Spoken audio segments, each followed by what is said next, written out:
Hello friends, in this video I am going to discuss what is sexual citizenship.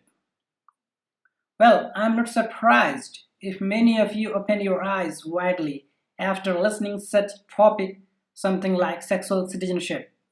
However, before starting the discussion on this topic, I would also like to clarify that such type of topic is an open-ended and entirely subjective in nature.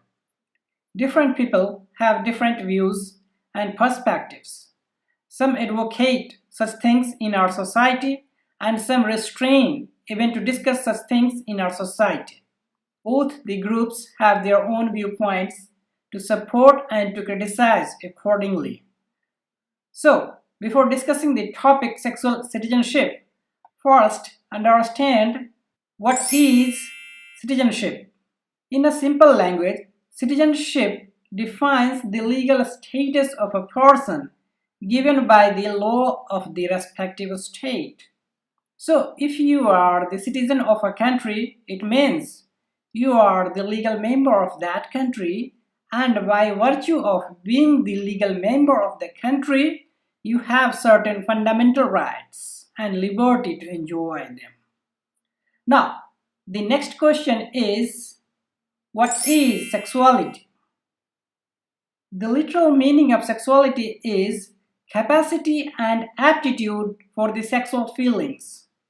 But the meaning of this term is not limited to this only, but rather it also discusses about the person's sexual orientation, preferences, sexual activity, and even sexual experiences, ideas, thoughts, and expressions. However, if you want to know more about the sexuality, you can watch my previous video, namely what is sexuality. Now, the next question is, how is sexuality related to citizenship? If we focus on the two definitions discussed above, we can easily establish the link between these two terms. Citizenship gives the legal membership, and by virtue of being the legal member of a state, he or she has certain rights and freedom in reference to sexuality as well. The researcher Bell and Binney said that as citizenship is inseparable from identity and sexuality is central to identity. Now, the question is, what is sexual citizenship? Until the 20th century, there was the conventional approach and thinking, that is, sexual practices and expressions are natural phenomena and private matters, and it is exclusive to cultural and public aspects. But the postmodernism studies on gender equality and sexuality presently raised questions on the cultural, natural, as well as public-private concepts of sexuality. According to these people, the sexual citizenship fills the gap between the private and public aspects and strains the cultural and political aspects of sexual expression.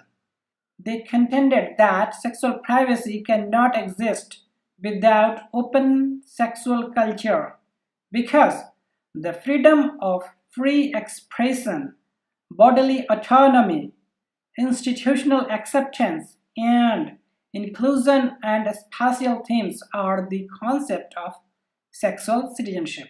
Now, the question is, what does sexual citizenship incur? Fundamentally, the concept of sexual citizenship criticizes the monopoly of male-dominated heterosexuality and advocates the equal rights for the women and other marginalized classes, including transgender, lesbians, homosexuality. Following are the important points that sexual citizenship presently discusses about: the reproductive and contraceptive rights of women, the individual decisions in reference to birth control and abortion, the freedom of having different kinds of sexual acts, especially for the gay and lesbians, which is strictly prohibited by the law.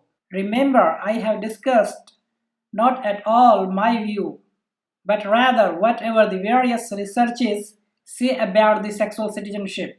However, if any of you have something to say on this, I will be more than happy to share your viewpoints in my next video. So if you want to share, then you can write and email us at mplegalforum@gmail.com.